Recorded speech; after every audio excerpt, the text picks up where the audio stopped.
ওং শ্রী নম ভগবতে বাসুদেবাই নম। জয় শ্রীকৃষ্ণ। রাধে রাধে।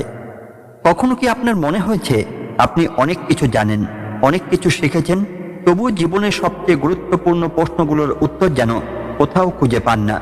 কখনো কি মনে হয়েছে চারপাশে এত মানুষ থাকার পরেও অন্তরের মধ্যে এক অদৃশ্য শূন্যতা রয়ে গেছে? আজকের মানুষ সকাল থেকে রাত পর্যন্ত দৌড়ে চলেছে, কেউ অর্থের পেছনে, কেউ সম্মানের পেছনে, কেউ সম্পর্ক বাঁচানোর পেছনে, আবার কেউ নিজের ভেঙে যাওয়া মনকে লুকানোর পেছনে।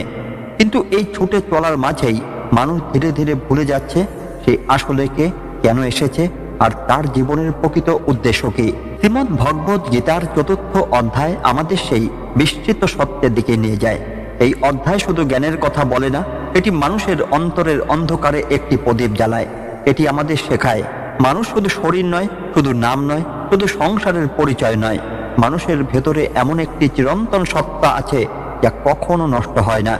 এই অধ্যায় সূচনায় এক গভীর সত্য প্রকাশিত হয়, এমন এক জ্ঞান যা আজ সৃষ্টি হয়নি, যা কোনো বইয়ের পাতায় প্রথম লেখা হয়নি, বরং যুগের পর যুগ ধরে প্রবাহিত হয়েছে। সেই জ্ঞান মানুষের কল্যাণের জন্য, মানুষের মুক্তির জন্য, মানুষের অন্তরের অন্ধকার দূর করার জন্য পৃথিবীতে এসেছে। কিন্তু সময়ের স্রোতে মানুষ ধীরে ধীরে সেই জ্ঞান থেকে দূরে সরে গেছে। আজও আমরা একই ভুল করি। আমরা বাহ্যিক জিনিসের মধ্যে সুখ খুঁজি, নতুন কিছু পেলে মনে হয় জীবন বদলে যাবে, নতুন সম্পর্ক, নতুন অর্থ, নতুন সাফল্য। সবকিছু পেয়েও কিছুদিন পর আবার মন খালি হয়ে যায়, কারণ বাইরের জিনিসও কখনো অন্তরের শূন্যতা পূরণ করতে পারে না। ৪র্থ অধ্যায় জীবনের আরেকটি গভীর সত্য প্রকাশ পায়। যখন পৃথিবীতে অন্যায় বেড়ে যায়, যখন ধর্ম দুর্বল হয়ে পড়ে, যখন মানুষের হৃদয় অন্ধকারে ঢেকে যায়, তখনই ঈশ্বর কোনো না কোনো রূপে পথ দেখাতে আসেন। এর অর্থ শুধু কোনো অলৌকিক ঘটনা নয়, এর অর্থ হলো যখন মানুষের জীবন বিভ্রান্তিতে ভরে যায়, তখন সত্যের আলো নিজেই মানুষের কাছে পৌঁছানোর পথ খুঁজে পায়। আর চারপাশে তাকালে আমরা সেই অন্ধকার দেখতে পাই। মানুষ হাসছে কিন্তু ভেতরে কাঁদছে। মানুষ হাজার মানুষের সঙ্গে যুক্ত, কিন্তু হৃদয়ে ভীষণ একা। হাতে যন্ত্র আছে কিন্তু মনের মধ্যে শান্তি নেই। সম্পর্ক আছে কিন্তু বিশ্বাস নেই। পরিবার আছে কিন্তু সময় নেই।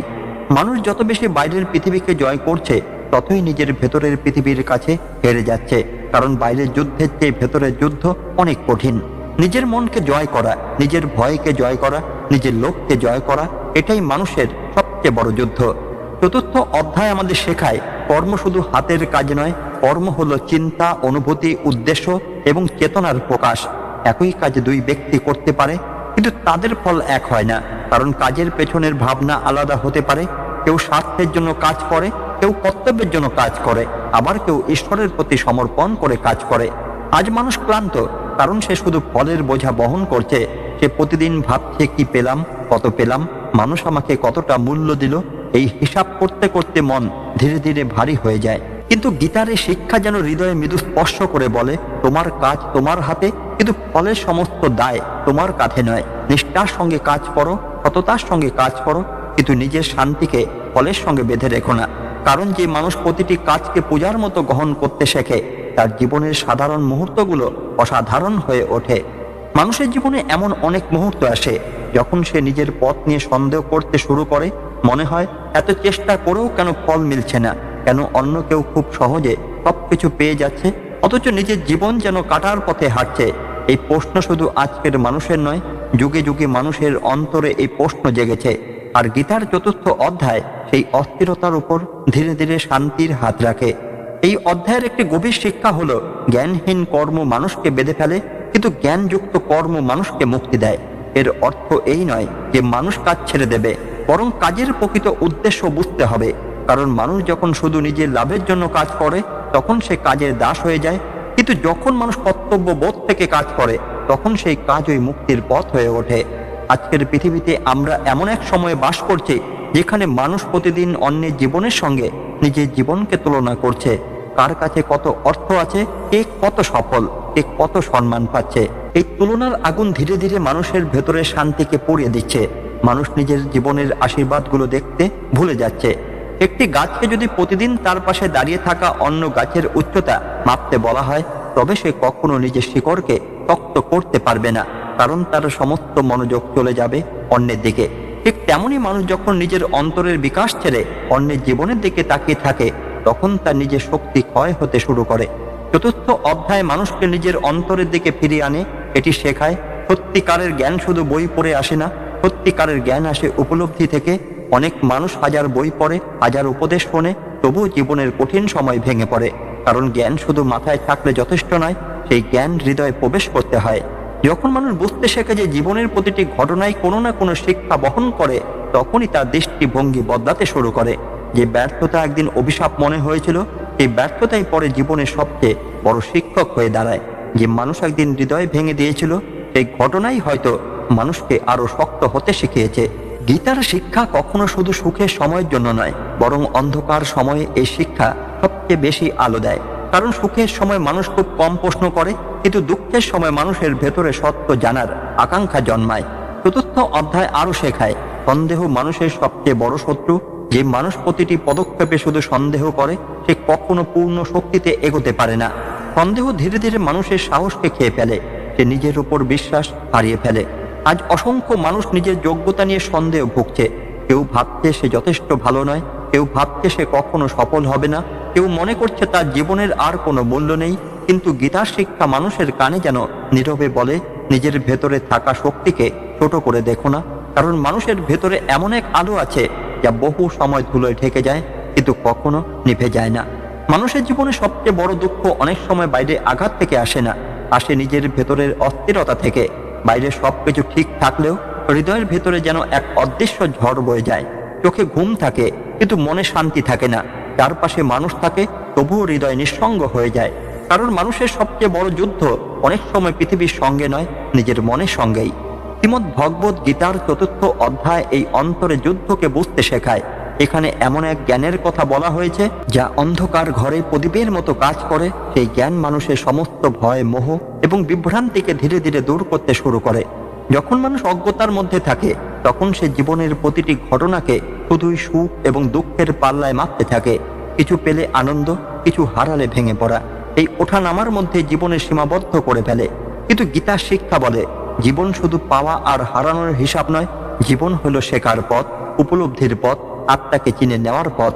একজন মানুষ যখন নদীর উপরিভাগ দেখে, তখন সে শুধু ঢেউ দেখতে পায়, কখনো ছোট কখনো বড়। কিন্তু যখন সে নদীর গভীরে তাকায়, তখন বুঝতে পারে নিচে কত শান্তি। মানুষের মনও ঠিক তেমন। উপরের স্তরে হাজার চিন্তা, হাজার ভয়, হাজার আকাঙ্ক্ষা ঘুরে বেড়ায়, কিন্তু অন্তরের গভীরে এমন এক স্থিরতা আছে যেখানে পৌঁছাতে পারলে মানুষ বাইরের ঝড়ের মাঝেও শান্ত থাকতে শেখে। আজকের পৃথিবীতে মানুষ নিজের মূল্য ভুলে যাচ্ছে। মানুষ নিজেকে তার অর্থ দিয়ে মাপছে, নিজের কাজ দিয়ে মাপছে, অন্যের প্রশংসা দিয়ে মাপছে। কেউ প্রশংসা করলে আনন্দে ভরে যাচ্ছে, কেউ সমালোচনা করলে ভেঙে পড়ছে, যেন নিজের অস্তিত্বের চাবি অন্যের হাতে তুলে দিয়েছে। চতুর্থ অধ্যায় মানুষকে একটি গভীর সত্য মনে করিয়ে দেয়, তুমি শুধু এই শরীর নও, তুমি শুধু একটি নাম নও, তুমি শুধু এই পৃথিবীর সাময়িক পরিচয় নও। তোমার ভেতরে এমন এক চেতনা আছে যা জন্মের আগে ছিল, মৃত্যুর পরেও থাকবে।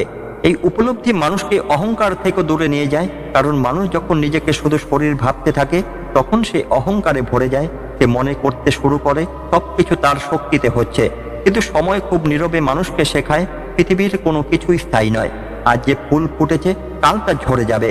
আজ যে শরীর শক্তিশালী, একদিন তা দুর্বল হবে। আজ যে সম্মান আছে, একদিন তা অন্য কারো কাছে চলে যাবে।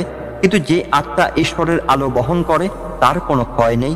এই উপলব্ধি জন্ম নিলে মানুষের চোখে পৃথিবীকে দেখার দৃষ্টি বদলে যেতে শুরু করে। তখন মানুষ আর শুধু নিজের জন্য বাঁচতে চায় না, সে জীবনের গভীর অর্থ খুঁজতে শুরু করে। চতুর্থ অধ্যায়ের আরো এক গভীর শিক্ষা মানুষের হৃদয়ের এমন একটি দরজা খুলে দেয়, যেটি অধিকাংশ মানুষ সারা জীবন বন্ধ রেখেই বেঁচে থাকে। মানুষ মনে করে তার জীবনের সমস্ত বোঝা তাকেই একা বহন করতে হবে। সমস্ত কষ্ট, সমস্ত দায়িত্ব, সমস্ত ভয়, সবকিছুর ভার যেন তার কাঁধেই। এ বোঝা বহন করতে করতে এক সময় মানুষ ভেতর থেকে ক্লান্ত হয়ে পড়ে। আজ কত মানুষ দিনের শেষে নীরবে কাঁদে, বাইরের মুখে হাসি থাকলেও অন্তরে জমে থাকে অগণিত ব্যথা। কেউ পরিবারের জন্য নিজের ইচ্ছাকে চাপা দেয়, কেউ সম্পর্ক টিকিয়ে রাখতে নিজের হৃদয়কে ভেঙে দেয়, কেউ সমাজের চোখে ভালো থাকার অভিনয় করতে করতে নিজের সত্যিকারের সত্তাকেই হারিয়ে ফেলে। এই অবস্থাতে এই গীতার জ্ঞান ধীরে ধীরে হৃদয়ের ভেতরে প্রবেশ করে। এটি শেখায় সমর্পণ দুর্বলতার পরিচয় নয়। অনেকেই মনে করে মাথা নত করা মানে হেরে যাওয়া, কিন্তু প্রকৃত সত্য হলো যে মানুষ ঈশ্বরের উপর বিশ্বাস রাখতে শেখে, সে ভেতরে ভেতরে আরো শক্তিশালী হয়ে ওঠে। যেমন একটি শিশু তার পিতার হাত ধরে নিশ্চিন্তে পথ চলতে পারে, কারণ তার বিশ্বাস থাকে যে পড়ে গেলেও কেউ তাকে তুলে নেবে, তেমনি মানুষের জীবন ও বিশ্বাসের একটি আশ্রয় প্রয়োজন। কারণ শুধু নিজের শক্তির উপর দাঁড়িয়ে মানুষ অনেক দূর যেতে পারে, কিন্তু চির শান্তি পায় না। চতুর্থ অধ্যায়ের জ্ঞানের মহাত্মের কথা গভীরভাবে বোঝানো হয়েছে। এখানে বলা হয়েছে, পৃথিবীতে এমন কোনো পবিত্র শক্তি নেই যা সত্য জ্ঞানের মতো মানুষকে শুদ্ধ করতে পারে। কারণ জ্ঞান শুধু তথ্য নয়, জ্ঞান হলো সেই আলো যা মানুষের অন্তরের অন্ধকার দূর করে। যখন ঘরে বহুদিন অন্ধকার থাকে, তখন অন্ধকারকে লাঠি দিয়ে মারতে হয় না, শুধু একটি প্রদীপ জ্বালালেই অন্ধকার নিজে থেকেই সরে যায়। মানুষের জীবনও ঠিক তেমন। বহু বছরের ভয়, হতাশা, দুঃখ, ব্যর্থতা সবকিছু এক মুহূর্তে দূর নাও হতে পারে, কিন্তু জ্ঞানের আলো জ্বলতে শুরু করলে অন্ধকারের শক্তি ধীরে ধীরে কমে আসে। আজ মানুষ অনেক কিছু জানে, কিন্তু নিজেকে জানে না। মানুষ পৃথিবীর খবর রাখে, কিন্তু নিজের হৃদয়ের খবর রাখে না। মানুষ অন্যের ভুল খুঁজতে ব্যস্ত, কিন্তু নিজের অন্তরের ধুলো পরিষ্কার করার সময় পায় না। এই কারণেই অনেক সময় সবকিছু থাকার পরেও মন খালি লাগে, কারণ আত্মা বাইরের জিনিস দিয়ে পূর্ণ হয় না। আত্মা পূর্ণ হয় সত্য, প্রেম, ভক্তি এবং ঈশ্বরের স্মরণে। যেদিন মানুষ নিজের ভেতরে সেই আলোকে চিনতে শুরু করে, সেদিন তার জীবন বদলাতে শুরু করে। কারণ তখন সে আর পৃথিবীর ঝড়কে ভয় পায় না। তখন সে জানে ঝড় স্থায়ী নয়, অন্ধকার স্থায়ী নয়, কষ্ট স্থায়ী নয়। কারণ রাত যতই গভীর হোক, ভোরের আলোকে কেউ আটকাতে পারে না। ধীরে ধীরে চতুর্থ অধ্যায় মানুষের হৃদয়ের এমন এক স্থানে পৌঁছে দেয়, যেখানে এসে মানুষ নিজের জীবনকে নতুন চোখে দেখতে শুরু করে। কারণ এই জ্ঞান শুধু ধর্মগ্রন্থের পৃষ্ঠা নয়, এটি জীবনের আয়না। এখানে মানুষ নিজের মুখ নয়, নিজের আত্মার প্রতিচ্ছবি দেখতে শেখে। জীবনে এমন অনেক ঘটনা আসে যেগুলোর উত্তর মানুষ সঙ্গে সঙ্গে পায় না। কখনো হঠাৎ প্রিয় মানুষ দূরে চলে যায়, কখনো অক্লান্ত পরিশ্রমের পরও ব্যর্থতা এসে দাঁড়ায়, কখনো বিশ্বাস ভেঙে যায়, কখনো বহু বছরের স্বপ্ন মুহূর্তের মধ্যে ভেঙে পড়ে। তখন মানুষ আকাশের দিকে তাকিয়ে মনে মনে প্রশ্ন করে, কেন এমন হলো? কিন্তু সময়ের অনেক পরে মানুষ বুঝতে পারে, জীবনের প্রতিটি ঘটনার পেছনে এমন কিছু শিক্ষা লুকিয়ে থাকে যা তখন চোখে দেখা যায় না। যে বীজ মাটির নিচে চাপা পড়ে, সে কি জানে একদিন সে বিশাল বৃক্ষ হবে? অন্ধকার মাটির নিচে থাকা অবস্থায় হয়তো তার মনে হয় সব শেষ হয়ে গেছে, অথচ সেই অন্ধকারেই তাকে নতুন জীবনের জন্য প্রস্তুত করছে। মানুষের জীবনও অনেক দুঃখ, অনেক অপেক্ষা, অনেক অশ্রু আসলে তাকে ভেঙে দেওয়ার জন্য আসে না। সেগুলো অনেক সময় মানুষকে গড়ে তোলার জন্য আসে। কিন্তু মানুষ যখন কষ্টের মুহূর্ত থাকে, তখন সে শুধু আঘাতটাই অনুভব করে, তার মধ্যে লুকিয়ে থাকা আশীর্বাদকে দেখতে পায় না। চতুর্থ অধ্যায়ে এমন একটি শিক্ষা রয়েছে যা মানুষের অহংকারকে ধীরে ধীরে গলিয়ে দেয়। এখানে বোঝানো হয়, প্রকৃত জ্ঞানী সেই নয় যে নিজেকে সবার চেয়ে বড় ভাবে। প্রকৃত জ্ঞানী সেই যে সকল জীবনের মধ্যে একই চেতনার উপস্থিতি অনুভব করতে শেখে। যখন মানুষ উপলব্ধি করতে শেখে যে প্রত্যেক হৃদয়ের মধ্যে একই ঈশ্বরীয় আলো রয়েছে, তখন তার দৃষ্টিভঙ্গি বদলে যায়। তখন সে মানুষকে অর্থ দিয়ে বিচার করে না, বাহ্যিক পরিচয় দিয়ে বিচার করে না, সমাজের অবস্থান দিয়ে বিচার করে না। তখন তার হৃদয়ে করুণা জন্মাতে শুরু করে। আজ পৃথিবীতে সম্পর্ক ভাঙছে শুধু একটি কারণে, মানুষ একে অপরকে বুঝতে ভুলে যাচ্ছে। সবাই শুনতে চায়, কিন্তু কেউ বোঝার চেষ্টা করতে চায় না। সবাই নিজের ব্যথা বলতে চায়, কিন্তু অন্যের চোখে জল পড়তে দেখতে চায় না। গীতার এই শিক্ষা যেন নীরবে হৃদয়ে স্পষ্ট করে বলে, অন্যকে জয় করার আগে নিজের মনকে জয় করো। পৃথিবীকে বদলানোর আগে নিজের অন্তরকে বদলাও। কারণ যখন মানুষের ভেতরে আলো জন্মায়, তখন সেই আলো ধীরে ধীরে চারপাশে ছড়িয়ে পড়ে, আর সেই আলোই মানুষকে তার প্রকৃত গন্তব্যের দিকে নিয়ে যায়। চতুর্থ অধ্যায়ের অন্তিম প্রান্তে এসে মানুষের হৃদয়ে যেন এক নতুন ভোরের সূচনা হয়। এতক্ষণ যে জ্ঞান ধীরে ধীরে প্রবাহিত হচ্ছিল, এখন তা মানুষের অন্তরের গভীরে একটি স্থির সত্য হয়ে বসতে শুরু করে। কারণ জীবনের সবচেয়ে বড় পরিবর্তন বাইরে ঘটে না, ভেতরে ঘটে। একটি চিন্তার পরিবর্তন, একটি উপলব্ধির জন্ম, একটি সত্যকে গ্রহণ করা, এগুলোই মানুষের ভাগ্যের দিক পরিবর্তন করে দিতে পারে। মানুষ সারা জীবন সুখ খুঁজে বেড়ায়, কখনো অর্থে, কখনো সম্পর্কে, কখনো সম্মানে, কখনো অন্যের স্বীকৃতিতে। কিন্তু যতই সে দৌড়ায়, ততই বুঝতে পারে সামনে থাকা মরীচিকা আরো দূরে সরে যাচ্ছে। কারণ যে সুখ বাইরে খোঁজা হয়, তা সময়ের সঙ্গে বদলে যায়, কিন্তু যে শান্তি ভেতরে জন্মায়, তা মানুষের সঙ্গে পথ চলতে থাকে। গীতার চতুর্থ অধ্যায় যেন মানুষের কানে নীরবে একটি কথা পৌঁছে দেয়, নিজের ভেতরের আলোকে ভুলে যেও না। কারণ মানুষ যখন নিজের আত্মাকে ভুলে যায়, তখন সে পৃথিবীর ছোট ছোট ঘটনায় ভেঙে পড়ে। সামান্য অপমান তাকে কষ্ট দেয়, সামান্য ব্যর্থতা তাকে থামিয়ে দেয়, সামান্য সমালোচনা তার আত্মবিশ্বাস কেড়ে নেয়। কিন্তু যখন মানুষ নিজের চিরন্তন সত্তাকে অনুভব করতে শুরু করে, তখন তার ভেতরে এক অন্যরকম শক্তি জন্মায়, তখন সে বুঝতে শেখে জীবনের প্রতিটি ঘটনা স্থায়ী নয়। সুখ যেমন চিরদিন থাকে না, তেমন দুঃখ চিরকাল থাকে না। রাত যেমন শেষ হয়, তেমনি অন্ধকারও একদিন সরে যায়। চতুর্থ অধ্যায়ের শেষ শিক্ষা মানুষের হৃদয়ে গভীরভাবে একটি কথাই স্থাপন করে: অজ্ঞতার অন্ধকারকে জ্ঞানের তরবারি দিয়ে কেটে ফেলতে হবে। এখানে তরবারি কোনো অস্ত্র নয়, এটি উপলব্ধির প্রতীক। এটি সেই জ্ঞান যা ভয়কে দূর করে সন্দেহকে ভেঙে দেয়, দুর্বলতাকে শক্তিতে রূপান্তরিত করে। আজ অসংখ্য মানুষ নিজের মনেই বন্দী হয়ে আছে। কেউ অতীতের ভুলের শিকলে বাঁধা, কেউ ভবিষ্যতের ভয়ে কাঁপছে, কেউ নিজের মূল্য ভুলে বসে আছে। কিন্তু শ্রীকৃষ্ণের শিক্ষা যেন হৃদয়ের গভীর থেকে বলে, তুমি তোমার অতীত নও, তুমি তোমার ব্যর্থতা নও, তুমি তোমার ভয় নও। তোমার ভেতরে এমন এক শক্তি আছে যা সমস্ত অন্ধকারকে জয় করতে পারে। এই পৃথিবীর প্রতিটি সূর্যোদয় যেন মানুষকে একটি নতুন বার্তা দেয়। গতকালের অন্ধকার আজকের আলোকে থামাতে পারেনি, ঠিক তেমনি আজকের কষ্ট আগামী দিনের আশাকে থামাতে পারবে না। জীবন কখনো শুধু হারানোর গল্প নয়, জীবন হলো ফিরে আসার গল্প, পড়ে গিয়ে আবার উঠে দাঁড়ানোর গল্প, অন্ধকারের মধ্যে আলো খুঁজে পাওয়ার গল্প। আর শ্রীমদ্ ভগবদ্ গীতার চতুর্থ অধ্যায় আমাদের সেই পথটাই দেখায়, এমন এক পথ যেখানে মানুষ শুধু বেঁচে থাকে না, সত্যিকারের অর্থে জেগে ওঠে। ধন্যবাদ। জয় শ্রীকৃষ্ণ।